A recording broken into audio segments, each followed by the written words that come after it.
out of balance. And if we get out of balance in this place, it's going to create rebels. And this is what we're going to talk about today. We're going to talk a lot about these two issues of character and freedom as we walk through this. But the first thing I want you to do is see these people that Jesus does ministry with. He's doing ministry with these people throughout his entire ministry. And the reason why is because probably for each and every one of us, we fall into one of these camps.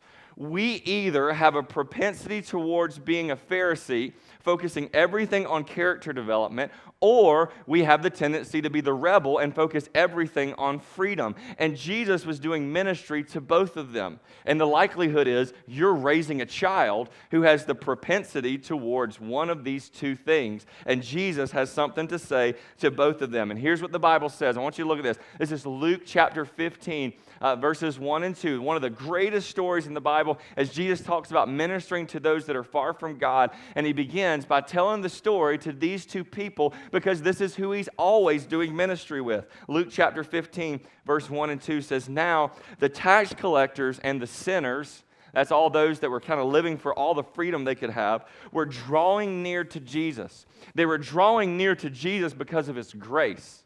But it continues on. "And the Pharisees and the scribes were grumbling, saying, 'This man receives sinners and eats with them.'" They're like, "This is not right. It's not right that he receives them. Listen, we have standards. We have things we're supposed to do. And God likes people who do the right thing, right?" Well, what Jesus is going to do is have to deal with them through grace also.